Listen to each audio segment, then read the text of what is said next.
듣습니다. 우리가 지금까지 1계명부터 4계명은 어떤 계명이었죠? 인간이 하나님을 어떻게 사랑해야 되는지, 인간이 하나님을 어떻게 예배해야 되는지에 대한 내용이었다고 한다면, 오늘부터는 성도들이 인간을 향해서 가져야 될 태도와 마음가짐, 행위라고 할 수 있겠습니다. 근데 인간이라고 할 때 그 첫 번째 대상이 바로 오늘 이 5계명 부모에 대한 말씀입니다. 그래서 하나님에 대한 말씀에서 인간이라는 계명으로 넘어갈 때 이 부모라는 존재는 커다란 문이다. 커다란 문과 같다. 그래서 이 문이 얼만큼 열려졌느냐에 따라서 그 문을 통하여서 많은 것들을 실어서 다음 단계로 넘어갈 수 있겠죠.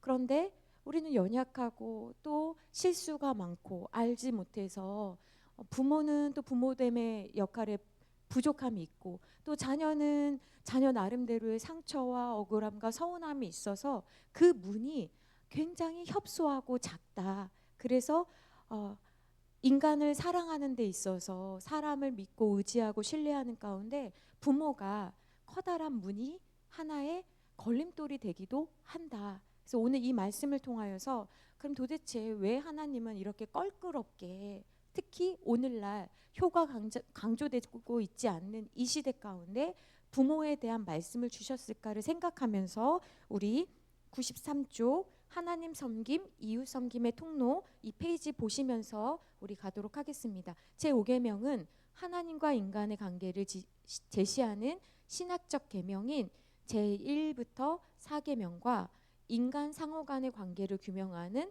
윤리적 계명인 제5에서 10계명을 이어주고 있다. 그래서 부모 공경의 이 계명은 그 밑에 있지요. 다리 역할을 한다 동그라미. 다리 역할을 한다라는 거예요.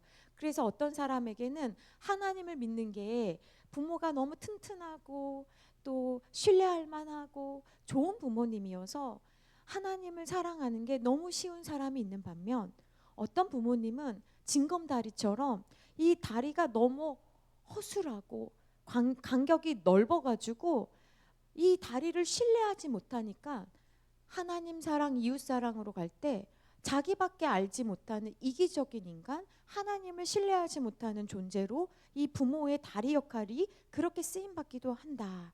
그래서 이게 참 우리에게, 자녀들에게 야, 부모 공경해라, 약속 있는 첫 계명 아니냐, 이렇게 가르치기 전에 사실 부모된 우리는 나는 진짜 어떤 다리인가, 나는 어떤 창문의 역할을 잘하고 있는가, 우리는 다 죄인인데 그럼에도 불구하고 내가 아이에게 그래도 밖이 보일 수 있는, 하나님이 보일 수 있는 창문의 역할을 하고 있나, 아니면 너무 청소를 안 해가지고 너무 더러워가지고 그래서 밖을 내다볼 수 없는, 하나님을 도저히 쳐다볼 수 없게 만드는 정말 그을린 창문의 역할을 하고 있는지를 우리는 생각해 봐야 돼요.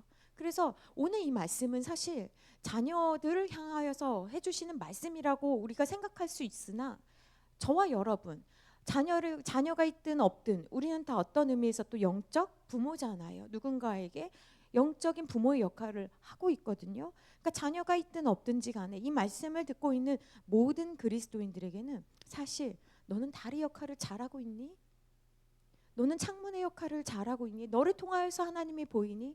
너를 통하여서 내가 정말 저 사람 때문에 살고 싶다, 살 수 있겠다, 힘이 낸다 라는 소망을 주고 있는 존재니?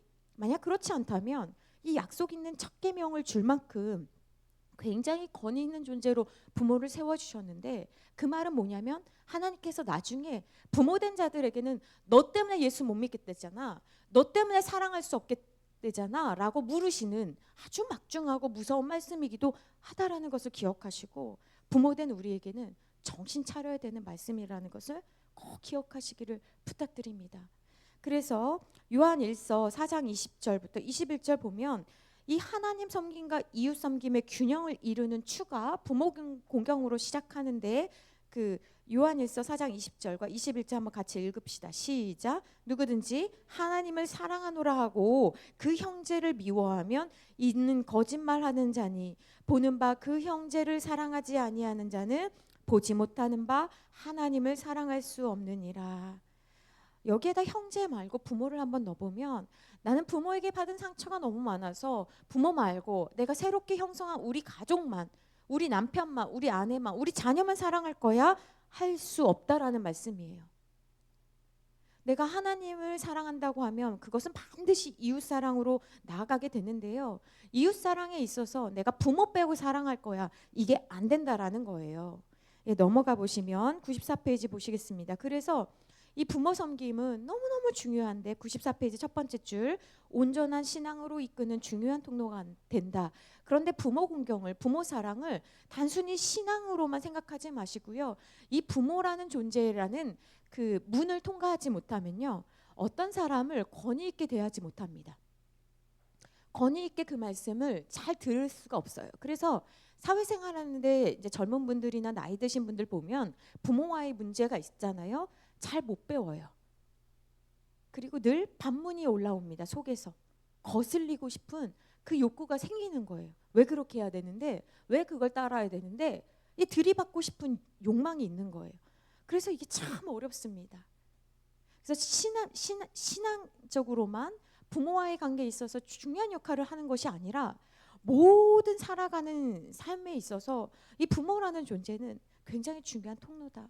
그래서 커다란 통로, 커다란 문을 만들어 줄 것인가, 작은 문을 만들어 줄 것인가, 이것이 굉장히 어려운데 우리는 죄인이라서, 저랑 이제 많은 강의와 설교를 들으신 분들은 아시겠지만 부모가 우리에게, 부모 자체도 참 미흡합니다. 그런데 우리는 죄인이라 늘 나이가 40이든 50이든 60이든 70이든 늘 누구 탓을 하냐면 부모 탓을 하기를 좋아합니다. 그래서 부모로부터 영향을 받고 좀 부족하고 정말 힘든 부모와 한 30년 살 수 있어요. 그러나 그 이유는 누구의 선택이라고 말씀드릴 수 있습니까? 나의 선택이에요. 나의 선택. 근데 심리학과 상담학에서는 하나님을 배제하기 때문에 인간의 모든 결핍과 문제의 원인을, 근원을 어디로 두고 있습니까? 부모로 두고 있어요. 그러면 그 키가 누구에게 있다고 했어요? 심리학과 상담학에서는 부모. 근데 그 부모가 만약에 깨닫지 못해요. 그래서 부모가 미안하다고 하지 못해요. 그러면 어떻게 됩니까? 상처를 가지고 평생 그렇게 살아가는 거예요. 근데 하나님께서는 뭐라고 말씀하십니까? 그렇지 않다라고 말씀을 하신다고 말씀을 드렸어요. 그래서 부모가 이게 참 어려운 키가 된다. 94페이지 다시 보시면, 그래서 진실한 신앙인은 먼저 효자와 효녀가 돼야 된다라고 말씀하고 있습니다. 그래서 고린도전서 13장 1절부터 3절 말씀을 지금 차준희 교수님은 이제 사랑에 대한 은사 부분을 이야기하면서 이제 하나님께 인정받지 못하면 이것을, 사람에게 인정받지 못하면 이것을 부모님께로 지금 바꿔서 이 말씀을 전하고 있습니다. 부모는 굉장히 중요한 역할을 하고 있는데 옆에다 이제 보충 내용을 제가 좀 이제 설명을 드리려고 하는데요. 부모는 그러면 왜 하나님께서 이제 6계명부터는 아예 하나님이라는 단어가 나오지 않고요. 하나님이라는 단어는 5계명까지가 나오고 있어요. 그런데 도대체 그러면 부모를 공경하라는 말씀이 어떻게 하나님과 관계가 되고 있습니까? 첫 번째는 어떤 이유 때문에 그러냐면, 부모는 나에게, 첫 번째 페이지로 넘겨주세요. 부모는 나에게 어떤 역할을 하고 있냐면 하나님께서 부모를 통해서 생명을 우리에게 전해준 공급자이고, 그런 의미에서 하나님께서 부모라는 도구를 통하여서 사용하셨기 때문에 부모는 어떤 존재냐면 하나님과 창조 사역에 있어서 동역자예요. 그렇기 때문에 생명에 있어서 마음대로 생명을 지우고 어떻게 할 수 없다라는 것입니다. 물론 우리는 이런 말씀 들을 때, 그러면 갑자기 어려운 일을 당한, 내가 원치 않지만 여러 가지 불의한 일을 당해서 한 경우는 어떻습니까? 그런 생각하는 것 자체도 사실 일반적이지 않는 거죠. 우리는 늘 말씀을 들으면 창조의 동역자구나 이렇게 받아들이는 것이 아니라 그 이상한 그 예외적인 것들을 먼저 떠올리는 거예요. 그런 것도 사실 죄인의 하나의 습성이다라고 할 수 있습니다. 그러니까 기본적으로 부모를 왜 공경해야 되냐, 이것이 하나님과 어떤 관계가 있느냐를 지금 설명을 드리고 있는 거예요. 부모 없이는 우리는 이 세상에 태어날 수 없기 때문에 그렇습니다. 그래서 하나님께서는 부모를 굉장히 높은 위치로 하나님과 동역자, 동역자, 김 사장, 이 사장 하듯이 하나님, 부모 마치 같이 이렇게 위치에 동등한 위치에 놓은 것처럼 대하고 있습니다. 그래서 구약 성경에 계속 보시다 보면 하나님에 대한 태도와 부모에 대한 태도를 동등하게 취급하고 있습니다. 또 중요한 것은 무엇이냐면 그렇기 때문에 부모는 이 세상에서 자녀가 처음 만나는 선생님이자 마지막까지 가르치는 선생님입니다. 근데 우리가 오늘날 거 생각해 보면 선생님이요? 자녀는 제 말을 듣지 않는데요. 그러니까 거기서부터 우리가 많이 어긋나죠. 그러니까 자녀가 태어나기 전에 사실은 부모의 역할 가운데 굉장히 중요한 것은 교육자다라는 것들을 가르쳐야 돼요. 아까 말씀드린 것처럼 부모는 단지 하나님을 비추어주는 반사경 정도가 아니라 권위 있는 사람들과의 관계 가운데서 부모를 잘 공경하고 부모의 말씀을 청종하는 사람들은 권위 있는 사람들과 잘 지내요. 그런데 부모와 관계가 어긋나 있는 사람들은 권위 있는 사람들과 잘 못 지내는 아주 독특한 특성들이 있습니다. 그래서 여러분의 자녀들에게 무엇을 가르쳐야 되냐? 두 가지를 좀 가르쳐야 되는데요. 그것은 뭐냐면 첫 번째는 인사를 가르쳐야 됩니다. 우리 교회 아이들 인사 잘 못해요. 제가 너무 놀랐어요. 인사를 잘해야 돼요. 어른을 만나면 지나가다라도 멈추고 안녕하세요 인사를 해야 돼요. 근데 학자들이 이야기하는데 학자들은요 몸을 먼저 이렇게 고개를 숙이는 게 너무너무 중요하다라고 이야기를 합니다. 왜 그러냐면 높은 사람 앞에서 그러니까 나보다 나이가 많은 연장자 앞에서 권위자 앞에서 고개를 숙일 줄 아는 사람은 심리학적으로 이제 육체적으로 먼저 이렇게 인사를 하게 되면 그것이 쌓여서 심리적으로 무엇을 낳느냐면 자기의 한계를 인정하고 자기와 다른 높은 존재를 인정하는 마음 자세를 갖추게 된다라고 이야기를 하거든요. 고개를 숙이는 거, 안녕하세요 인사를 많이 시키세요, 여러분. 사회생활 할 때도 기본이거든요. 어떤 사람이 사랑받느냐? 인사 잘하는 사람들이 사랑받습니다. 기본이에요. 그러니까 여러분도 인사 잘하시고 안녕하세요 인사 받지 마시고 안녕하세요 안녕하세요 인사를 하셔야 되는 거예요. 그래서 고개를 숙일 때 내가 이 세상의 주인이 아니고 나보다 더 높은 존재가 존재한다라는 것을 뇌에 각인시키는 훈련이다라는 것을 여러분들이 유념하시고 인사를 하는지 자녀들이 인사를 하고 있는지 한번 보세요. 그 다음에 두 번째는 뭐냐면 부모는 경청하는 것을 가르쳐야 돼요. 경청은 기본이거든요. 모든 교육, 저 공부 안 할 건데요. 공부를 안 하더라도요. 사업을 하더라도요. 어떤 거래처랑 이제 관계를 할 때도 잘 경청하지 않으면 엉뚱한 물건을 배송시킬 수도 있거든요. 혼자 의뢰 짐작해서 잘 듣지도 않고 자기 마음대로 하면 같은 일을 할 때라도 한 번으로 끝나는 일이 한 두세 번이 될 수도 있잖아요. 그러니까 경청은 가장 기본입니다. 근데 경청의 기본은 뭐냐면 권위 있는 사람의 말을 끊지 않고 끝까지 듣는 거. 그래서 어떤 사람이든 태도가 되게 중요하거든요. 사람은 그 태도로 그 사람에 대한 평가를 하는데 끝까지 듣는 사람이 사랑받습니다. 그래서 가장 기본이 듣는 거예요. 그래서 인사하는 거, 경청하는 거 가정에서는 잘 모르죠. 우리 아이는 인사 잘하는 줄 알았어요. 우리 아이는 경청 잘하는 줄 알았거든요. 근데 이제 교회나 여러분들이 학원에서 학교에서 다른 곳에서 어떻게 행동하는지 모르시잖아요. 그러니까 여러분들이 이것을 교회에서 잘 하고 있는지를 한번 보시고 교회에 와서 아이들이 이것만 잘 제대로 배워도 삶이 달라지고 사람들에게 사랑받을 수 있습니다. 이것과 번외로 여러분들에게 또 말씀드리고 싶은 건 뭐냐면 자녀들에게 모든 것을 공급해 주지 마세요. 결핍을 가르치십시오. 이게 굉장히 부모로서는 어려운 일이에요. 우리는 마치 가끔 자녀를 키우다 보면 내가 절대자가 된 것 같은 착각을 가질 때가 있어요. 이게 뭐냐면 내가 다 공급해 줘야 될 것 같아. 내가 다 얘를 책임져야 될 것 같아. 이런 유혹을 받습니다. 특별히 많이 배운 부모, 또 가진 게 있는 부모, 또 가진 게 없는 부모도 늘 내가 어떻게든지 해주려고 그래요. 근데 그것이 아니라 아이가 정말 건강하게 잘 자라기를 바란다면 어느 정도의 결핍은 갖추고 있어야 됩니다. 그래서 그 결핍을 가지고 자기가 세상에서 문제 해결할 수도 있어야 되고 또 그 결핍을 가지고 그 문제를 가지고 하나님 앞에 나아가는 것을 훈련할 수 있어야 돼요. 그렇지 않으면 부모가 그것을 하나님께 나아가는 통로 또 이걸 가지고 세상으로 나아가는 것을 부모가 만약에 다 채워주잖아요. 그러면 거만하고 하나님이 아닌 부모를 의지하는 그래서 캥거루족 그러니까 다 컸음에도 불구하고 부모의 그 돌봄 아래에서 나가지 않으려고 하는 현상들이 나타나는 것은 어릴 적부터 결핍을 경험하지 못했기 때문이다.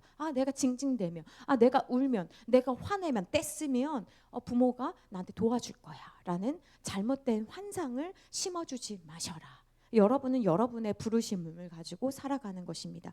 자, 그렇다면 이것이 부모가 자녀에게 가르쳐야 하는 것이라면 부모인 우리는 부모가 부모다운 것이 무엇인지를 배워야 되는데요. 그 첫 번째는 뭐냐면, 부모에게 있어서 가장 큰 문제는 뭐냐면 나이 들어가면서 자연스럽게 존경받는 어른이 되지 않는다는 말이에요. 그 말은 뭐냐면 노인이라고 다 존경받는 어른은 아니다라는 거예요. 이게 여러분 잘 들으셔야 돼요. 왜냐하면 제일 안 좋은 케이스는 뭐냐면 나이 들어가면서 존경받지 못하는 그냥 생물학적 노인, 지혜는 하나도 없고 그냥 다른 사람에게 그냥 생물학적 노인으로만 비춰지는 게 비극입니다. 그래서 내가 나이가 들면서 정말 어른이냐, 그것은 이제 주민등록증을 받아서 어른이 아니에요. 우리 아이는 가끔 이야기하거든요. 언제 어른이 됩니까? 근데 그 주민등록증 나왔다고 어른이 되는 것은 아니에요. 그렇죠? 그러면 어른이 되느냐, 그냥 생물학적 노인이 되느냐, 이 분기점은 무엇이냐면 내가 나이가 들면 들수록 다른 사람을 더 생각하느냐 아니면 나를 더 생각하느냐의 그 지점에서 갈라집니다. 그럼 여러분 한번 생각해 보세요. 여러분도 나이가 이제 꽤 있으신데요. 여러분들은 자기를 더 나이가 들면서 나를 더 생각합니까? 아니면 다른 사람을 더 생각합니까? 제가 예수님 안 믿는 분들 이렇게 보면, 물론 예수님 믿는 분들 중에도 계시지만 대부분의 노인은, 그러니까 생물학적으로 우리가 나이가 든다라는 것은요, 나이가 들수록 편협해집니다. 편협해진다는 것은 뭐냐면 만나는 사람들이 많지가 않아요. 그러다 보니 자기만 알게 됩니다. 그래서 어떤 현상들이 일어나냐면 누구 말 한마디에 못 넘어가요. 상처가 많아져요. 마음이 좁아지고 인간관계가 좁다 보니 누구가 말하면 그 말이 자기한테 비수같이 꽂혀가지고 잘 이렇게 소화도 못하고 막 그런단 말이에요. 그러니까 우리가 나이가 들면서 이게 자연적인 현상이라고 한다면 내가 오늘 말씀에 다른 사람을 더 생각하는, 그래서 다른 사람을 생각한다는 건 뭐냐면 문제에 있어서 어떤 상황에 있어서 넓게 보는 거고 높게 보는 거예요. 그런 수평적이고 수직적인 관점을 취해야지 나만 생각하는 사람은 진짜 힘든 사람이거든요. 그래서 여러분들이 지금부터 하셔야 되는 건 뭐냐면 남을 위하는 마음을 키워가셔야 돼요. 20대 때는 내가 도저히 이해하지 못했던 것을 30대, 40대 때는 이해할 수 있어야 돼요. 그래서 다른 어른들은 이해를 못해도 30대, 40대는 20대 때 그럴 수 있지. 내가 사춘기 때는 더 했지. 그렇게 이해할 수 있어야 되고 30대가 이해하지 못하는 것을 50대, 60대는 이해하고 품을 수 있어야 되는 거예요. 그러면 50대는 이해하지 못했던 것을 70대, 80대는 더 큰 마음으로, 더 큰 그릇으로, 깨끗한 그릇으로 품어야 되는 거예요. 이것이 바른 성장입니다. 이게 통합의 원리거든요. 근데 대부분의 사람들은 나이가 들면서 자기만 생각하고 나만 생각해주고 나만 우선을 막 그렇게 생각을 한단 말이에요. 예수님께서는 마태복음 11장 28절에서 수고하고 무거운 짐진 자들아 다 내게로 오라 내가 너희를 쉬게 하리라 말씀하셨습니다. 제가 그 예수님께서 십자가 지시러 예루살렘 성에 오르시면서 자기를 생각하지 않으시고 예루살렘 성에 남아있는 이제 앞으로 일어날 일들을 생각하면서 너희와 너희 자녀를 울라라고 말씀하셨어요. 제가 그때 뭐라고 말씀드렸냐면 가장 지금 힘든 존재는 누구냐면 예수님인데, 예수님은 끝까지 십자가를 지시면서도 홀로 되신 육체의 어머니인 마리아를 생각하셨잖아요. 예수님은 진짜 어른의 모형이십니다. 어려운 상황에서도, 그 진짜 육체적으로 너무 힘든 그 상황에서도 예수님은 자기만을 생각하지 아니하시고 늘 아버지의 뜻, 또 아버지의 뜻만 이루는 그 사명만 생각한 것이 아니라 자기와 함께 했던 사람들을 생각했다라는 거예요. 이것이 이런 사람들이 있을 때 그 공동체는, 그 가정은, 그 사회는 너무 행복하거든요. 그런데 다 자기만 생각해요. 그러면 너무 그 공동체는 비극적인 것입니다. 그래서 부모된 우리는 무엇을 생각해야 된다고요? 다른 사람을 더 생각하는 마음을 키우셔야 됩니다. 두 번째는 뭐냐면 부모의 역할 가운데 굉장히 중요한 역할이 있는데요. 그것은 어떤 역할이냐면 계시적 예언을 할 수 있어야 합니다. 네? 예언은 무슨, 저는 예언의 은사가 없는데요. 아니요. 제가 지금 이제 말씀드릴 것은 아버지 야곱이요. 구약에 보면 12아들을 축복한 말씀이 있습니다. 그때 그 12아들은 아이들이 아니에요. 장성한 뭐 40대, 50대라고 생각하시면 돼요. 그런데 그러면 어떤 예언을 했는가? 어떤 축복을 했는가? 야곱의 축복이라고 불리우는 말씀이 있는데요. 여러분 창세기 49장을 한번 찾아보세요. 창세기 49장을 한번 찾아보시면 과연 야곱은 하나님 품에 안기기 전에, 죽기 전에 어떤 말씀으로 자녀들을 남겼는가? 우리가 그 부모 공경의 끝은 무엇이냐면 나한테 용돈 주는 거, 나한테 잘하는 것이 아니고요. 결국 신앙을 유산으로 물려주는 거거든요. 그 말은 뭐냐면 오늘 야곱이 자녀들에게 준 것처럼 하나님의 말씀을 남겨주는 거예요. 창세기 49장 1절부터 다 읽어볼 수는 없으니까 4절까지 우리 한번 읽어보도록 하겠습니다. 1절부터 4절 말씀입니다. 같이 합독합니다. 시작. 야곱이 그 아들들을 불러 이르되 너희는 모이라. 너희가 후일에 당할 일을 내가 너희에게 이르리라. 너희는 모여 들으라. 야곱의 아들들아 너희 아버지 이스라엘에게 들을지어다. 잠깐만요. 지금 아들들을 모아서 야곱이 굉장히 권위 있게 말하지요. 들어라. 그러니까 듣는 훈련이 잘 되어 있는 거예요. 그러니까 이스라엘 백성들에게 오늘날도 우리가 배워야 될 것이 있다면 무엇이냐면 부모에게 듣는 자세. 근데 오늘날 우리 자녀들은 부모가 말하면 귀등으로 듣죠. 그건 옛날 얘기고요. 지금 모르시잖아요. 키오스크도 못 하시면서 막 그렇게 얘기할 수 있겠죠. 근데 성경은 뭐예요? 부모에게 들어야 된다. 3절 4절 같이 합독합니다. 르우벤아 너는 내 장자요 내 능력이요 내 기력의 시작이라. 위풍이 월등하고 권능이 탁월하다마는 물의 끓음 같았은즉 너는 탁월하지 못하리니 네가 아버지의 침상에 올라 더럽혔음이로다. 그가 내 침상에 올랐었도다. 이게 무슨 말이냐면요. 르우벤이 12제자들 가운데 첫 번째 아들이에요. 근데 이 르우벤이 누구랑 동침했냐면 아버지의 그 엄마, 아버지 아내 빌하랑 동침을 했습니다. 어떻게 이런 일이 일어날까요? 네. 그래서 지금 이제 3절에서 뭐라고 하냐면 너는 내 장자다. 너는 내 능력이야. 내 첫 번째였어. 그래서 너는 위풍이 월등하다는 건 뭐예요? 자아가 팽창되어 있다라는 거예요. 너는 거침이 없었지. 너는 강인한 존재였지. 네가 원하는 대로 다 할 수 있었지. 힘이 있었다는 거예요. 권능이 탁월했어. 이게 장점이죠. 그런데 너는 물의 끓음 같았대요. 물의 끓음이 뭐예요? 빨리 끓고 빨리 식는 거예요. 물의 끓음 같았어. 그러니까 강한 사람의 특징이 이런 거 있죠. 불 같은 사람, 물 같은 사람. 근데 오래 가지 못하는. 그런데 너는 탁월하지 못하리니 왜 그러냐면 네가 아버지의 침상에 올랐다는 거예요.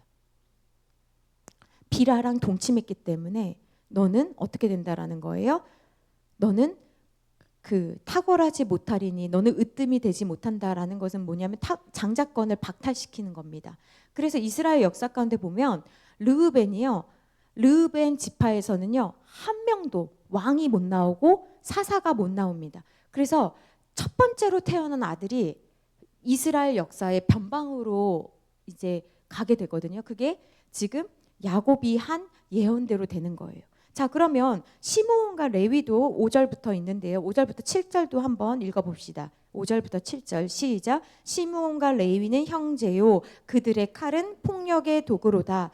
내 호나 그들의 모의에 상관하지 말지어다. 내 영광아 그들의 집회에 참여하지 말지어다. 그들이 그들의 분노대로 사람을 죽이고 그들의 혈기대로 소의 발목 힘줄을 끊었음이로다. 그 노여움이 혹독하니 저주를 받을 것이요 분기가 맹렬하니 저주를 받을 것이라. 내가 그들을 야곱 중에서 나누며 이스라엘 중에서 흩으리로다. 이게 무슨 말이냐면 시몬과 레위가 디나가 강간을 당했을 때 그 세겜 지역의 학살 사건, 그러니까 전체를 죽이잖아요. 거짓말로. 그때 주동자가 시몬과 레위예요. 그래서 굉장히 시몬과 레위는 어떤 특징이 있냐면 혈기가 있고 잔인한 거예요. 그래서 야곱이 지금 그 시므온과 레위에게는 너희는 7절 말씀에 보면 야곱 중에서 나뉘게 될 것이고 흩어질 것이다 라고 이 말씀을 하거든요. 그래서 시므온은 나중에 유다 지파에 흡수돼서 나중에 사라지고요. 레위는 전국으로 이제 그 지파별로 도피성이 있고 하나님을 섬기는 그 지파가 되지만 그 거룩한 제사장 직무로 이제 승하가 되지만 어쨌든 시므온과 레위는 흩어짐의 심판을 받습니다. 그럼 여러분들은 이제 생각해 보셔야 돼요. 우리가 막 즐겁게 너는 담장 너 이렇게 부르잖아요. 야곱의 축복을 막 이렇게 했잖아요. 지금까지 그죠? 근데 이 말씀을 보면 여러분 딱 생각을 하셔야 돼요. 내가 알고 있는 것과 너무 다르다. 이게 어떻게 야곱의 축복이지? 그렇지 않아요, 여러분? 자녀를 축복하는데 여러분이 현실판으로 생각해 보세요. 엄마가 이제 마지막으로 너희들한테 이런 말을 하겠다 하면서 해보세요. 이게 축복일까? 이게 의문이 드시거든요. 이게 왜 축복이 되냐? 왜 이게 축복이냐? 부모는 자녀를 통해서, 자녀가 아까 제가 뭐라고 그랬어요? 부모는 자녀의 최초의 교육자이자 마지막 교육자라고 그랬어요. 그래서 교회를 안 나와도 부모는 만나거든요. 마지막 교육자가 되는 거예요. 그래서 야곱의 축복이 왜 축복이 되느냐? 그것은 야곱이 죽기 전에 얘기해 주는 거예요. 너네들 흩어질 거야. 너네들 이렇게 될 거야. 너네는 물에 끓은 것 같아. 너는. 그러니까 그걸 알고 잘 관리해. 회개해. 그래서 아프지만 회개할 기회를 부모가 자녀에게 사랑하기 때문에 한 번 더 이야기하는 거예요. 그래서 여러분 아픈 얘기는 누가 하는 거냐면 부모를 통해서 들을 수밖에 없습니다. 그래서 부모와 자녀의 관계가 어려운 이유는, 안 좋을 수밖에 없는 이유는, 사실 부모는 잘 되라고 하는 이야기라고 하지만 자녀는 그것을 듣기 싫은 소리, 나를 망하라고 하는 거야? 이렇게 듣기 때문에 그래요. 그러니까 부모는, 부모의 역할들 중에 하나는 뭐냐면 축복하는 역할인데, 그 축복은 지금 이야기한 것처럼 자녀가 어떤 기질이 있고 어떤 장점이 있는지를 알려주는 것도 있지만, 그러나 자녀의 약점이 무엇이 있는지를 알고 그 이야기를 가지고 너 그거 네가 다스려야 돼. 너 그렇게 즉흥성 있는 거, 너 그렇게 건의에 순종하지 못하는 거, 너 그거 잘 배워야 돼. 그렇지 않으면 내가 얘기했던 거 나중에 너가 지금 안 들으면 나중에 네가 너한테 곤란해. 너를 저주하는 게 아니라 지금 엄마가 얘기해 주는 거, 아빠가 얘기해 주는 거 잘 들어야 돼. 왜냐하면 부모는 이 세상에 언젠가 하나님께서 부르시면 없어질 존재이기 때문에 정말 네가 잘 되길 바라기 때문에 이야기를 해야 된다라는 거예요. 그래서 부모를 통해서 하나님의 말씀을 듣고 돌이킨다면, 회개한다면 그것이 축복이 되기 때문에 야곱의 축복이라고 하는 거죠. 그러면 그 중에서 우리가 12지파를 다 다룰 수는 없지만 어떤 것이냐면 그 유다 지파 같은 경우에는 그 다말을 범하는, 그러니까 제가 유다 지파 이야기도 했잖아요. 유다가 어떻게 해요? 자기 동네가 아니라 다른 동네에 가가지고 창기를 만나가지고 막 했잖아요. 근데 그게 창기가 아니라 며느리였잖아요. 며느리 다말. 그 사건 이후로 유다는요 철저하게 하나님 앞에 회개합니다. 그래서 그 유다 지파를 통해서 르우벤이 아니라, 여러분 잘 보셔야 돼요. 우리가 생각하는 이스라엘은요, 우리나라도 그렇고 늘 첫째거든요. 그렇죠. 그런데 이스라엘 역사는 첫째 역사가 아니에요. 르우벤이 아니고 회개한 사람을 통해서, 유다 지파를 통해서 다윗이 나오고 다윗을 통해서 예수님 오시잖아요. 그럼 여러분도 보셔야 돼요. 회개한 사람을 통해서, 회개한 자녀를 통해서. 근데요, 예수님 믿고 회개하는 사람은 능력이 그렇게 르우벤처럼 많지 않아요. 자기 힘으로 막 사고 그런 사람은 하나님이 안 필요하거든요. 부모 안 도와줘도 된다라고 하는 사람들이 많거든요. 그래서 여러분들이 이 야곱의 축복을 통하여서는 내가 지금 자녀를 잘 보고 있는가 생각해 보셔야 돼요. 누구보다도 자녀에 대해서 잘 아셔야 되는 분은 부모님이십니다. 근데 오늘날 문제는 뭐냐면 교육이 이렇게 분화가 되면서 전문가에게 이걸 맡기는 거예요. 그리고 전문가가요, 일주일에 몇 번을 보는데요. 몇 번 안 보거든요.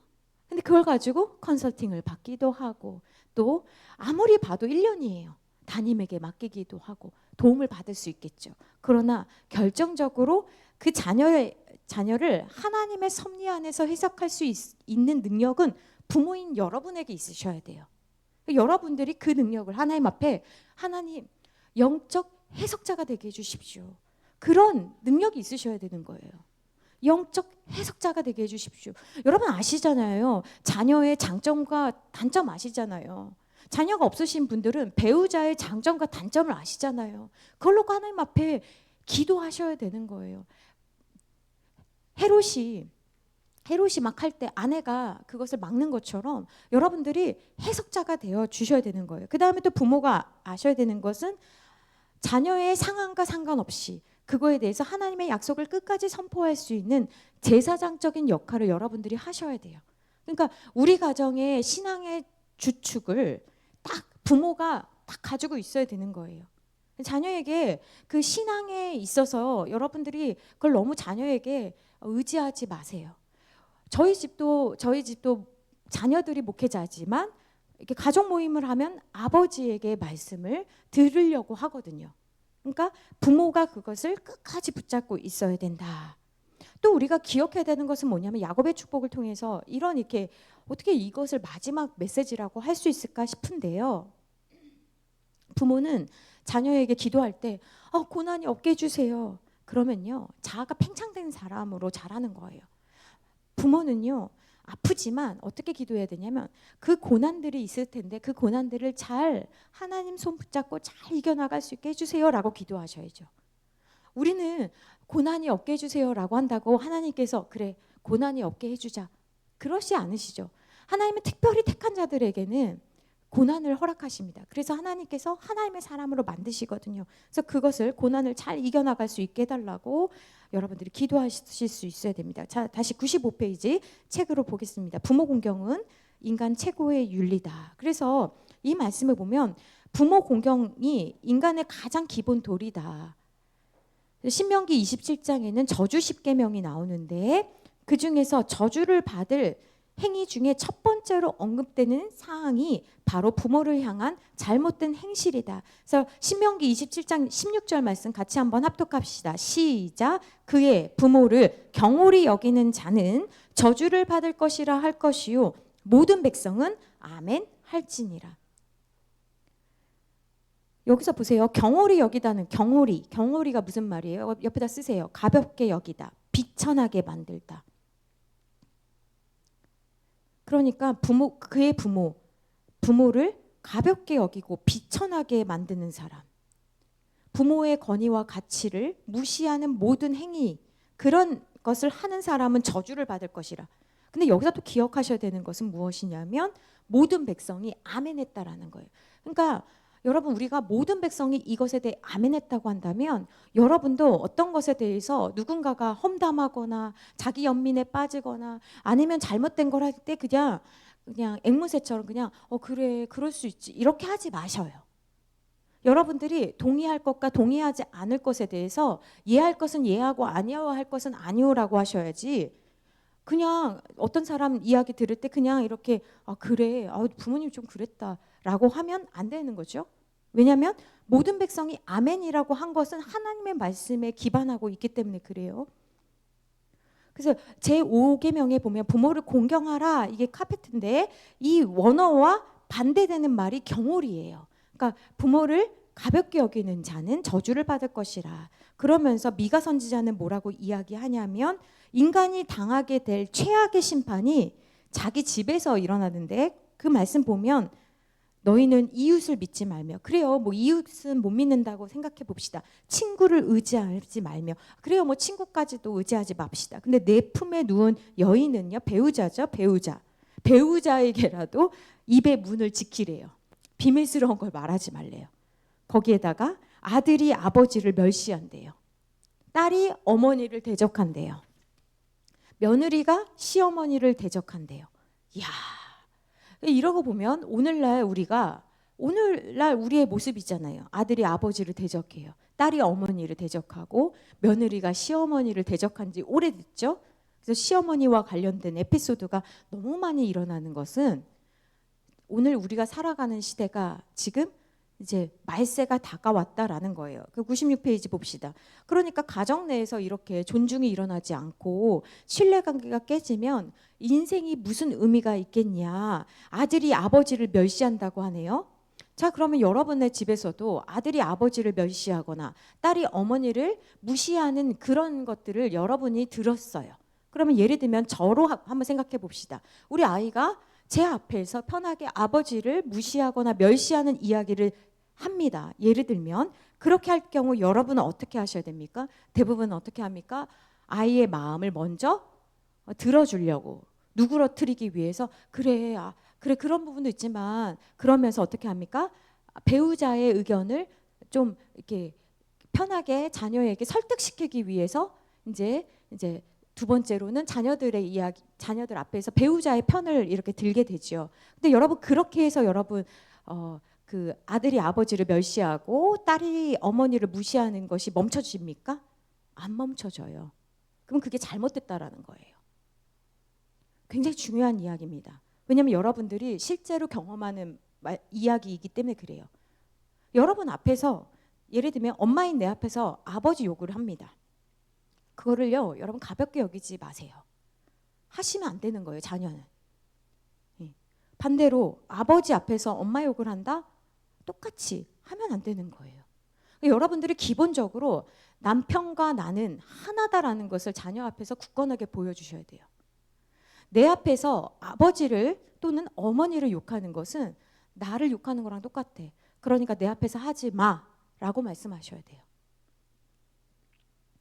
그 다음에 두 번째는 뭐냐면 특별히 하나님께서 가정에 질서가 있는데 남편의 권위를 여러분들이 세워주셔야 돼요. 아버지의 권위를 세워주셔야 돼요. 그 권위를 세워주는 방법을 두 가지를 좀 말씀을 드리면 첫 번째는 뭐냐면 남편, 아버지가 부족한 사람입니다. 여러분. 그렇기 때문에 죄가 있고요. 험담할 거리가 많아요. 사실. 특히 아내 입장에서는요. 우린 나중에 만들어져서요. 참 못마땅한 것들이 많습니다. 그럼에도 불구하고 자녀 앞에서 배우자의 죄나 험담을 이야기하면 안 됩니다. 두 번째, 배우자를 먼저 챙기셔야 돼요. 늘. 자녀 먼저가 아니고 자녀가 어리더라도. 오늘날은 그렇게 잘못하고 있죠. 자녀 먼저, 자녀 먹을 거 먼저. 아니요. 성경적이지 않아요. 잘못 배우신 거예요. 배우자 먼저. 특별히 누구? 남편 먼저. 그럼 아내는 누가 챙깁니까? 남편이 아내를 챙겨줘야 되는 거예요. 이것이 굉장히 중요해요. 그러니까 내 앞에서 건강하지 못한 집안은 삼자 이렇게 한다고 그랬죠. 제가 삼각관계를 만든다고 그랬죠. 그래서 건강하지 못한 집안은 한 명, 그러니까 문제를 일으키는 사람을 그 사람을 제외하고 똘똘 뭉치든지 아니면 그 사람을 제외하고 험담하기 시작한다고 그랬어요. 그래서 여러분 그것이 내가 더 편하니까라고 생각하실 수 있는데 그 성경적이지 않은 거예요. 그러니까 여러분 앞에서 배우자를 욕한다는 것은 사실 여러분을 욕하는 것과 똑같은 것이라는 걸 생각하시고 나 듣기 힘들다. 내 앞에서 그렇게 말하지 말아라 라고 하셔야 돼요. 그렇게 하시잖아요. 그것을 좀 몇 번 하시면 자녀는 이제 여러분 앞에서 배우자를 욕하지 않습니다. 우리 아이가 어느 날 그러더라고요. 2대1로 자기한테 뭐라 한다고. 왜냐하면 그게 성경적이에요. 왜 엄마가 더 난리야? 내가 아빠한테 뭐라고 했는데 아빠한테 뭐라고 한 건 나한테 뭐라고 한 거야. 아빠가 넘어가도 나는 넘어갈 수가 없어. 나 빨리 결혼할 거야. 빨리 결혼해. 너도 한 명 더 데리고 와. 그게 성경적인 거예요. 그러면 빈틈이 없어요. 사탄이 틈을 못 한다고요. 오늘날 현대 가정의 문제는 빈틈이에요. 나도 같이 싸잡아서. 그래서 우리가 참 부족한 부모이지만 부족한 배우자이지만 우린 하나된 모습을 해야지 강건한 겁니다. 아시겠지요? 그 다음 계속 봅시다. 이게 굉장히 비극적이다. 오늘날 우리 집에서 일어나는 거잖아요. 며느리가 시어머니를 대적한다. 며느리가 어떻게 시어머니를 대적합니까? 예전에 구약시대 때 오늘날도 마찬가지지만 이게 왜 그럽니까? 아들이 그것에 대해서 뭐라 하지 않으니까. 그러니까 함부로 여기는 거죠. 교사를 어떻게 함부로 합니까? 부모가 교사를 업신여기니까. 그러니까 모든 권위가 무너지는 거예요. 부모도 그렇게 대하는데. 자, 그 다음에 계속 봅시다. 인간이 맺는 신뢰관계의 기초가 되는 것이 그래서 부모와 자식의 관계입니다. 인간관계에서 최우선으로 생각해야 할 것이 자신에게 생명을 주신 부모님과의 관계입니다. 부모님은 자식들에게 생명의 창조자가 됩니다. 그래서 이것이 너무나 중요하다. 이것이 잘못되면 어떻게 됩니까? 리브가처럼 아버지는 첫째 아들한테 주려고 했는데 리브가가 싹 빼돌려서 둘째 주려고 하잖아요. 여기서부터 비극이 얼마나 일어납니까? 나는 잘해보려고 하는데 자식 편애가, 그러니까 절대로 편애할 수밖에 없어요. 여러분, 우리는 티내지 마세요. 티가 납니다. 미운 놈 떡 하나 더 주십시오. 티 내면 안 되는 거예요. 그 다음에 미갈은 또 배우자를 대놓고 그렇게 했잖아요. 신앙생활에 있어서. 그러니까 여러분, 배우자가 신앙생활을 좀 열심히 하려고 그러고 좀 섬기려고 하고 그러면 응원하셔야 되는 거예요. 미갈은 그걸 못 해가지고 끝내 미갈은 자녀를 낳지 못하는 저주를 받았어요. 그래서 여러분들이 남편을 통하여서 축복받는 아내들이 되셔야 돼요. 그렇지 않으면 미갈처럼 이렇게 버림받을 수가 있습니다. 그래서 여러분들이 특별히 다윗이 뭐 잘못했습니까? 다윗이 하나님 앞에 너무 법궤가 와서 기뻐가지고 했는데 그것을 사실 그러니까 미갈은 다윗만큼 신앙을 하나님 앞에 그렇게 신실한 존재가 되지 못했던 것 같아요. 그러니까 다윗은 굉장히 큰 믿음이고 미갈은 부족한 믿음인 거죠. 그러니까 부족한 믿음일 때는 어떻게 해야 된다고 했어요? 제가 입을 다무시라고요. 예를 들면 남편이 예를 들면 야 이번에 좀 누구를 돕고 싶은데 30만 원 돕자. 그러면 이제 아내는 또 인색해가지고 무슨 30만 원이야. 10만 원만 도와. 그러면 적정선이 어디라고 그랬어요? 제가 20만 원. 나도 성장하고 그렇게 하는 거라고요. 내가 30만 원 해주고 싶으면 웬만하면 입을 다무시고 내 도저히 안 되겠다 하면 20만 원. 나의 한계를 자꾸 넓혀라. 그렇게 하시라고 그랬어요. 와스디 같은 경우에 와스디, 에스더 그 전에 있던 왕비, 그렇죠? 와스디에 대한 의견도 사실 그 아하수에로 왕이 굉장히 기분 나빴잖아요. 어떤 게 기분 나빠요? 사람들 앞에서 자기를 멸시했다라고 생각을 하는 거잖아요. 그러니까 여러분 사람들 앞에서도 그런데 자녀 앞에서 부모를, 남편, 배우자를, 아내를 그렇게 하는 것은 여러분 함께 망하는 일이라는 것을 기억하시고, 성경에도 이런 이해가 있으니 여러분이 먼저 챙기셔야 되는 것은 배우자 먼저다라는 것을 꼭 기억하십시오. 침벌리라고 굉장히 유명한 독일의 성경신학자는 뭐라고 했냐면 제5계명을 별표 칩니다. 자신의 근본을 잊지 말라는 계명이다. 자신의 근본을 잊지 말라.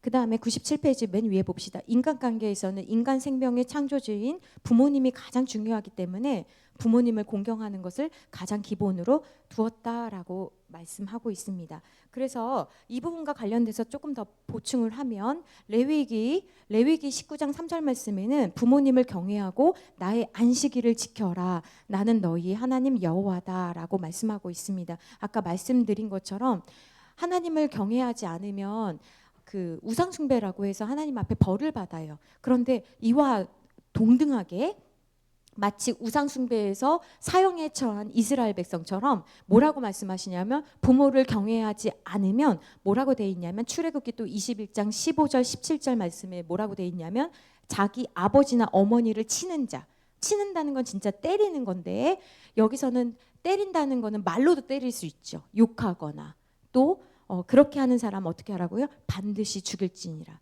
왜 이걸 죽이라고 했죠? 하나님께서 어떤 것들에 대해서 죽이라라고 할 때는 공동체에 미치는 영향을 늘 생각하시고 그것이 우리가 배우면 안 되는 것이기 때문에 죽이라라고 하면서 그 근본 뿌리까지 완전 없애는 거죠. 그래서 그냥 단순히 부모의 말을 순종하지 않고 뭐 그런 경우에도 이렇게 죽이라라고 말씀하셨고요. 또 신명기 말씀에 보면 부모님의 말씀에 순종하지 않고 술에 취해서 방탕한 아들도 사형에 처하라라고 규정하고 있습니다. 근데 이런 말씀과 관련돼서 오늘날 우리의 현실을 생각해 보면 유니세프에서 이런 조사를 했는데 아시아 지역 17개국에서 어른을 존경하지 않는 정도에서 우리나라가 1위를 차지했어요. 그러니까 부모를 존경하지 않는 1위가 우리나라인 거예요. 근데 여기에서도 어른을 존경하지 않는데, 그러니까 평균 아시아 17개국에서 평균이요 어른을 존경합니다. 이 퍼센테이지가 72%인데 우리나라가 1위를 했다고 그랬잖아요. 우리나라는 13%. 그러니까 10명 중에 1명이 존경할까 말까. 그 중에서도 권위 있는 사람을 존중하냐 그러면 권위 있는 사람은 존중하냐라고 했을 때 우리나라는 5%. 그러니까 존중을 안 하는 거예요. 그러니까 우리 교회 다니는 아이들도 이게 안 되는 거예요. 말을 잘 안 들어. 시대가 그런 거죠. 어른에 대한 권위, 존경심의 상실은 우리 사회의 가정만이 아니라 교회만이 아니라 우리 사회에 여러 가지 심각한 문제를 일으키고 듣지 않으니까, 말을 듣지 않으니까 사회를 통합하는 데 있어서의 중요한 요소에 손실을 가져온다라고 할 수 있겠지요. 자, 또 그럼 책을 봅시다. 그러면 부모는 자식에게 영원한 약자이다. 97페이지 보겠습니다. 부모를 왜 공경하라고 하시냐. 이 공경이라는 단어가 카베드라고 했어요. 이거 이제 기억하시죠? 지금 계속 좀비 비어 책도 나오고 있고 거기에서도 계속 나오고 있어요. 그러니까 이게 참 하나님께서 우리에게 참 신기하게 가르치시고 계시는데, 하나님께서 우리 성산교회 교인들에게 무엇을 가르치고자 하시는 거예요? 하나님을 공경하는 거, 경외하는 거, 또 사람을 경외하는 것에 대해서 계속 말씀하시는 거예요. 그 말씀을 주시는 이유는 뭐예요? 그렇게 하면 잘 되기 때문에. 그래서 공경이라는 단어, 경외라는 단어가 카베드라는 거예요. 카베드라는 뜻이 뭐라고 돼 있습니까? 줄치세요. 누구에게 무게를 두다, 중요한 분으로 여기다. 그러니까 무게를 두고 중요한 분으로 여기기 때문에 들을 수밖에 없다라고 했어요. 근데 고대 근동에서 이 카베드는 또 하나의 요소가 있는데, 부모를 공경하라라고 했을 때는 어떻게 하라라는 거예요? 지속적으로 공경하라라는 거예요. 지속적으로 필요한 것들을 채우라라는 의미가 있는 거예요. 그래서 이 카베드는 정신적인 공경뿐만 아니라 줄지세요. 물질적으로도 드려야 된다라고 하고 있습니다. 왜 그러냐면 98페이지에 보면 부모님이 노인이 되어서 이제는 사회적 약자가 됐기 때문에 그렇다. 그래서 부모를 공경하는 것은 다른 모르는 사람들, 해외의 어린이들, 또 어려운 사람들 돕는 것도 당연한 일이지만 그 당연한 일들 중 가운데 가장 먼저 생각해야 되는 건 뭐라고요? 부모를 물질적으로 봉양하는 것 너무너무 중요하다라고 말씀하고 있습니다. 만약에 그렇게 하지 않는다는 것은 무엇입니까? 그것은 우리가 잘 될 수 없는 거예요. 그래서 고대 이스라엘의 98페이지 보시면 고대 이스라엘의 3대 빈민층은 나그네, 고아, 가부인데 이들 가운데서도 하나님께서 이들에게 잘하는 것이 나에게 잘하는 것이라고 이야기하고 있고, 99페이지 보면 이런 부분에서 에스겔은 부모도 노인이 된, 그러니까 사회적으로 지금 부모도 경제적 능력을 이제는 상실했기 때문에 사회적 약자에 포함되고 있다. 그래서 그 부모에게 내가 무엇을 받았든 안 받았든 제5계명 앞에 조건이 없는 거예요. 뭐 예를 들면 정서적으로 사랑을 받은 자녀들은 이렇게 되어 있지 않고, 유산을 받은 자녀들은 이렇게 되어 있지 않고, 그러니까 모든 사람들은 네 부모가 너에게 잘했든 못했든, 너를 학대했든 못했든 부모를 공경하라. 그래서 이게 어려운 거죠. 왜냐하면 해준 게 뭐가 있다고요, 저에게. 우리는 늘 그 말씀이 그 질문이 우리 안에서 나오기 때문에. 그래서 부모인 우리는 자녀로 하여금 진짜 괴로운 가운데서 공경하지 않도록 하는 것이 부모됨의 역할이고, 또 자녀는 그럼에도 불구하고 하나님의 약속의 말씀을 믿고 나도 나중에 부모가 될 것이고, 또 그렇기 때문에 이 말씀을 실천하는 것이 너무나 중요하다라는 말씀입니다. 자, 100페이지 보겠습니다. 그래서 차 교수님도 굉장히 어렵게 성장하셨거든요. 근데 저는 참 이게 또 부러운 게 뭐냐면, 이 차 교수님 자기 부모님 이야기하면서 물려줄 게 없는 부모는 더 미안하다라고 얘기하시잖아요. 그런데 어떤 부모들은 물려준 게 없어도 당연하게 여기는 부모들도 있기 때문에 이렇게 미안해하는 부모만 있어도 참 좋겠다라는 생각을 합니다. 자, 이와 관련돼서 조금 더 말씀을 드리고 싶어요. 이 경애가 카베드라고 했어요. 그 사람의 이야기를 중요하게 여기다. 여러분도 부모님의 말씀을 중요하게 여겨야 된다라는 거예요. 그런데 사무엘상 2장 말씀에 보면 엘리 제사장을 책망할 때 엘리 제사장 사무엘상 2장 29절에 여러분들이 잘 아시는 이 말씀을 한번 다시 우리가 생각을 해봐야 돼서 제가 가져와 봤는데요. 이 앞에 보시고 한번 같이 읽어봅시다. 시작. 너희는 어찌하여 내가 내 처소에서 명령한 내 재물과 예물을 밟으며 내 아들들을 나보다 더 중히 여겨 내 백성 이스라엘이 드리는 가장 좋은 것으로 너희들을 살찌게 하느냐. 지금 이 말씀을 엘리에게 이야기하고 있지요. 네가 어찌해서 네 아들을 나보다 누구예요? 하나님보다 더 중하게 여기느냐.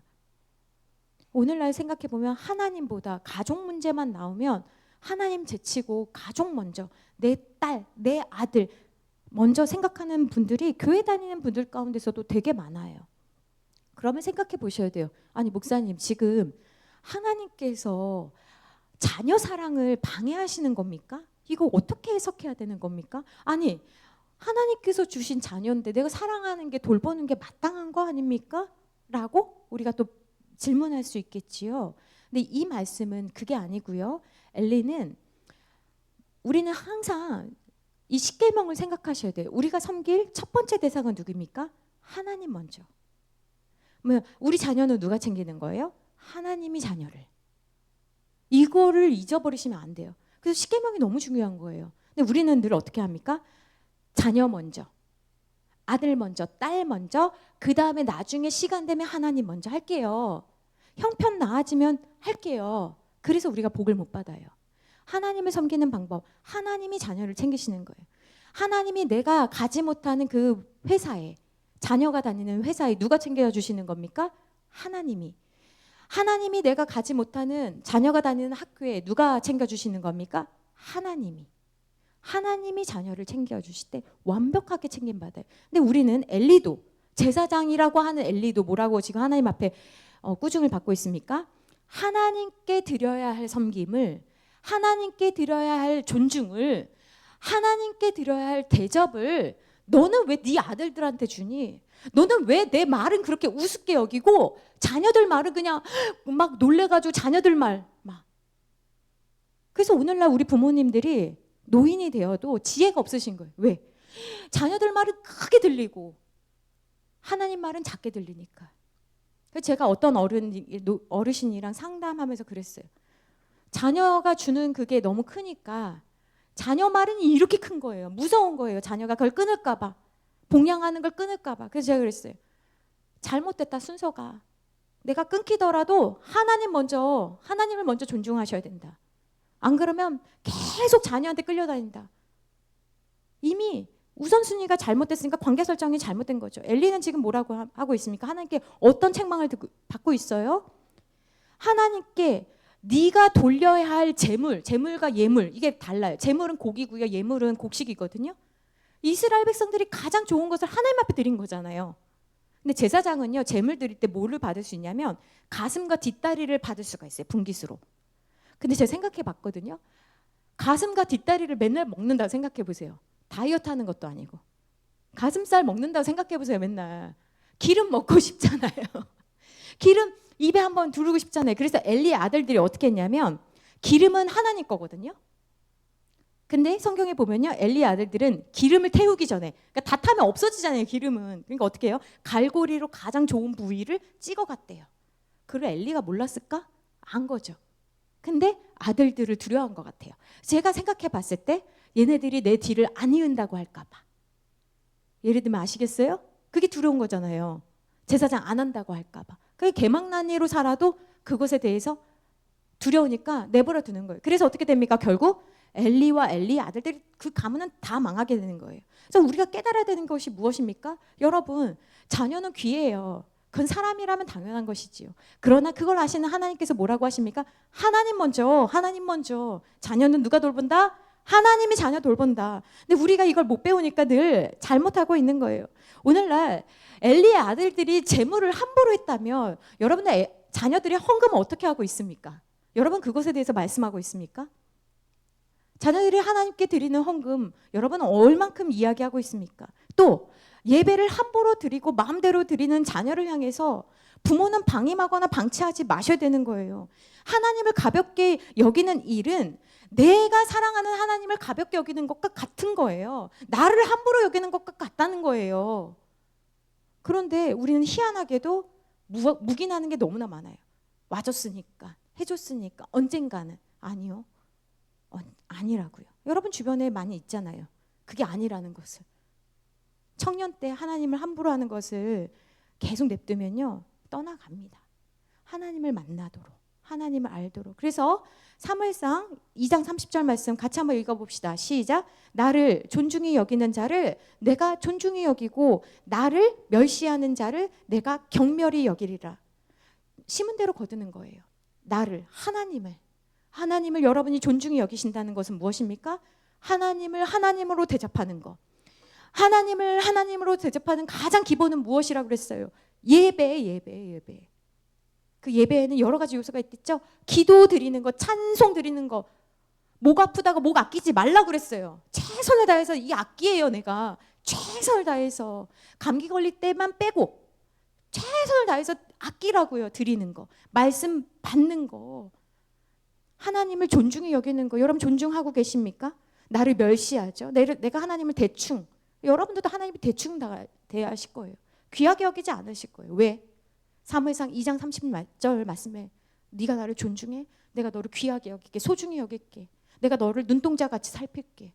그런데 하나님을 가볍게 여기고 무시하고 함부로 하고 다른 선택지 가운데 하나로 여기면서 어떻게 내가 하나님 앞에 복을 받고 귀한 존재로 여김을 받고자 하는 건 말이 안 된다고 지금 말씀하고 있잖아요. 가볍게 여기다.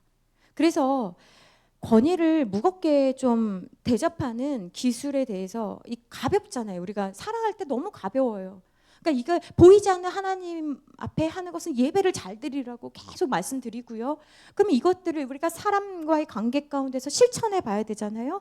이 가벼움을 이기는 3가지 훈련 여러분들에게 말씀드립니다. 첫 번째, 먼저 물어보셔야 돼요. 어떤 중요한 프로젝트나 삶의 방향을 정하실 때 여러분의 상사, 여러분의 멘토, 영적 지도자인 목회자에게 묻는 거. 내가 다 결정하고 내가 다 하고 통보하는 거 아닙니다. 예의 없는 거예요. 먼저 물어보는 거예요. 내 생각이 있죠, 당연히. 그러나 먼저 물어보는 거. 두 번째는 뭡니까? 뒷모습을 지켜주는 언어 훈련. 뒷모습이 뭐예요? 우린 다 약점이 있어요. 다 연약해요. 그러나 권위자의 약점이나 실수를 공공연하게 떠벌리지 않는 것. 이건 교회 안에서뿐만 아니라 사회생활에서도 기본적인 거예요. 사람들이 다 욕할 때 가만히 있는 거. 다른 주제로 돌리는 거. 그 사람들의 마음을 풀어주는 거. 이런 거 하라고 듣게 하는 거지 같이 흉보라고 하는 거 아니에요. 3번째, 시공간의 예의를 지키는 거. 이건 태도 훈련인데 뭐냐면 상대방을 가볍게 여기는 사람은 그와의 약속 시간이나 태도를 가볍게 여기지요. 그래서 우리가 어떤 사람과 약속할 때 먼저 가서 기다리는 거, 준비하는 거, 정리하는 거 너무나 중요해요. 예전에 우리나라에서 신방을 받을 때는 하나님이 우리 집에 오신다 생각하고 정리했죠. 근데 오늘날은 이런 권위가 많이 떨어졌어요. 함부로 여깁니다. 그러니까 함부로 여기기 때문에 능력이나 기적이나 이런 것들이 덜 일어난다라고 저는 생각을 합니다. 하나님을 존중히 여기십시오. 그러면 하나님이 여러분을 귀히 여기실 것입니다. 사형에 해당하는 죄 100페이지 봅시다. 그래서 이 말씀은 지금 5계명은요. 사형에 해당하는 죄 보시면 이 5계명은 자녀들, 어린애들, 예? 초등학생 아이들, 청소년애들, 청년들 가리키는 게 아니고요. 이미 지금 이 말씀을 듣는 성인들, 우리에게 주시는 말씀이라는 것에 대해서 성년이 된 자녀들 여기에서 별표 치세요. 성인이 됐다라는 거예요. 그래서 노인이 된 부모는 장성한 자녀들을 통제할 수 없기 때문에 누가 지금 통제하고 있어요? 하나님이 말씀하고 계신 겁니다. 그래서 101페이지 보면 이런 것들은 다 사형에 해당한다라고 하고 오늘날 일어나고 있는 사회적 문제에 대해서 이게 구약시대 때 이렇게 말씀하고 있네요. 부모 구타하면 죽는다. 부모 저주하면 죽는다. 부모 멸시하면 죽는다. 부모 조롱하면 죽는다. 부모 착취하면 죽는다. 부모 억압하면 죽는다. 부모 쫓아내면 죽는다. 이것보다 더 확실하고 효에 대해서 말씀하고 있는 종교나 사회적 규범이 있습니까? 없어요. 그래서 기독교는 조상을 모르는 것이 아니라 효 중에 효를 가르치는 종교인 거예요. 맞죠? 이것만큼 섬세한 게 어디 있어요? 누가 지금 책임지고 계셔요? 하나님께서. 넘어갑니다. 102페이지 중간에 보시면 더 나아가 구약 성경에서는 자신의 연로한 부모를 하찮게 여기기만 해도 사형으로 다스렸대요. 왜냐하면 왜 사형으로 돼 있냐면 부모도 이렇게 대하는데 네가 다른 사람에게는 어떻게 하겠냐? 그래서 사형이라고요. 자, 103페이지 보겠습니다. 그러면 생명의 약속이 있는 첫 계명. 이 유일한 계명 가운데 하나님과의 관계를 다루는 계명들 가운데 오직 이 계명이랑 5계명만 약속을 주셨다는 거예요. 축복을 주셨다는 거예요. 이렇게 하면 어떻게 한다고요? 내 생명이 길리라. 어디서? 천국에 가면 내가 보답해 줄게, 보상해 줄게. 이게 아니고요.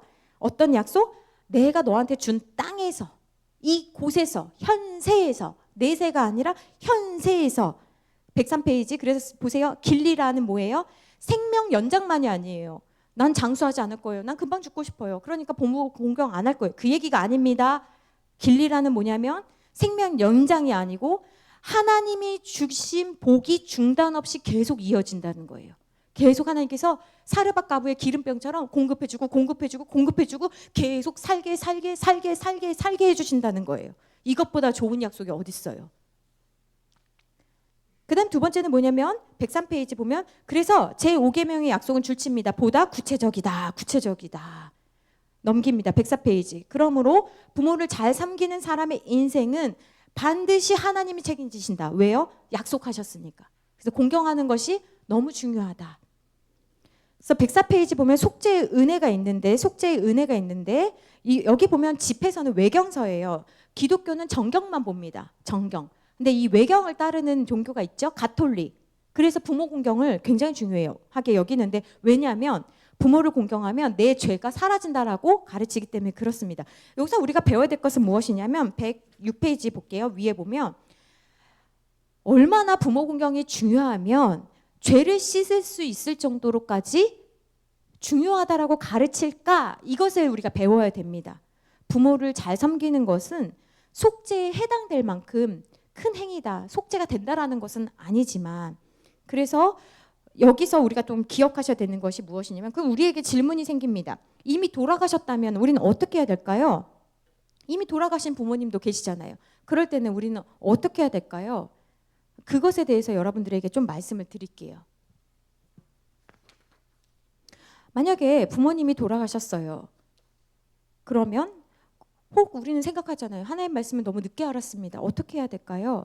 내 부모님이 계시지 않는다면 어떻게 하라고 지금 기독교에선 가르치냐면 교회 공동체 안에 두신 영적 부모님들에게 공경해라라고 가르치고 있습니다. 자, 그러면 한번 생각해 봅시다. 우리 송장로님, 이은정 의사님이 가장 나이가 지금 많으신데요. 80 넘으셨으니까요. 여러분들에게 영적 부모는 누굽니까? 교회 안에서 내가 제일 나이가 많은데 누구십니까?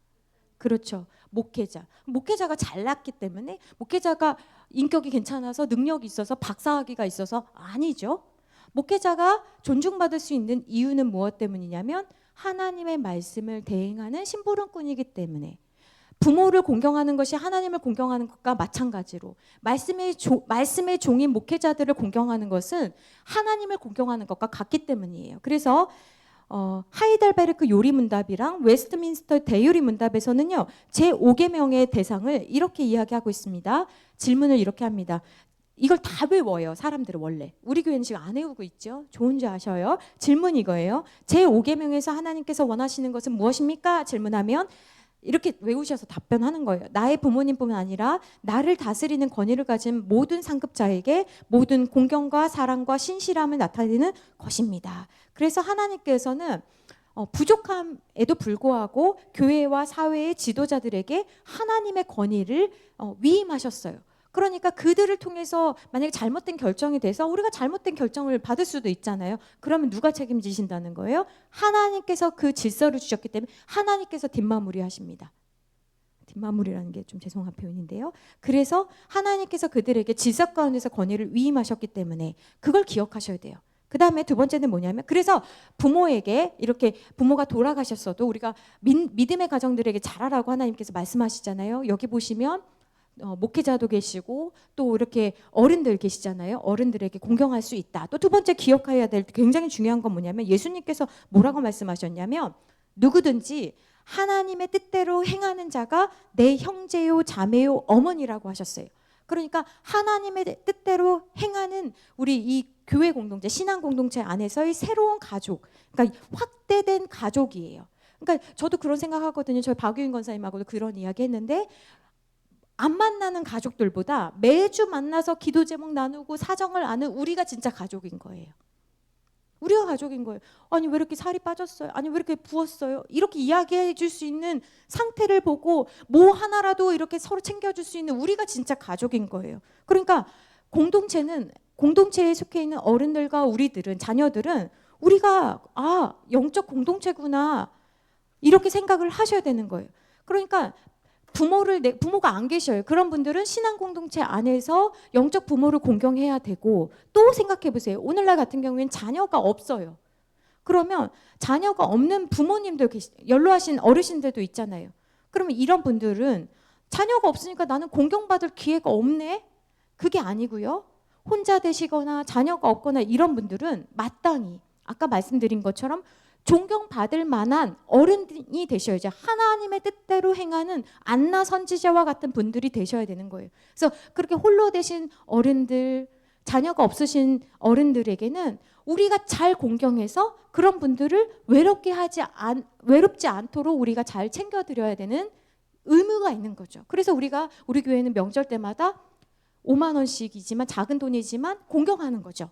맛있는 거 드시라고 하는 목적이 그런 거고, 우리가 이제 70 플러스 힐링 캠프 가는 이유도 어른들 외롭지 않도록. 자녀들이 못 데리고 가잖아요. 바쁘니까. 가족들은 데리고 나가도요. 어른들은 안 데리고 가거든요. 그래서 교회에서 우리 부모다 생각하고 모시고 가는 거잖아요. 그래서 이 말씀을 여러분들 기억하시고, 부모를 잃었거나 그 기회를 잃었다면 하나님의 나라라는 거대한 가족의 효도를 내가 시작할 수 있는 보편적 사명을 내가 받았구나 생각을 하시고, 그 말씀을 가지고 교회 안에 어른들을 잘 섬기는 기회가 되시기를 부탁드립니다. 106페이지 이제 정리합니다. 부모 11조. 부모에게 순종해라. 부모에게도 마땅히 드려야 된다. 108페이지 보겠습니다. 108페이지 보면 뭐라고 돼 있냐면, 개가 아프면 동물병원을 찾아가지만 부모가 아프면 다 늙고 아픈데 뭘 그러냐 라고 살아가는 현실에 있다. 자녀 학원비는 아끼지 않으면서 부모님께 드리는 용돈에는 인색하다. 길가에 나와 있는 노인들은, 그래서 폐지 줍는 어른들은 하나같이, 아니 자식 없으세요? 그러면 없다고 하지, 우리 자식이 강남에 사는데, 우리 자식이 뭘 배웠는데, 이렇게 말씀하시는 분 아무도 없다고 이야기하고 있지요. 그러니까 부모는 끝까지 부모다. 자식은 부모 사랑 못 따라간다.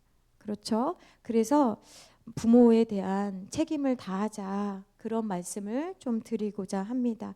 오늘 이 말씀이 여러분들을 복 주시고 살리는 말씀 되시기를 부탁드립니다. 같이 기도했으면 좋겠는데요.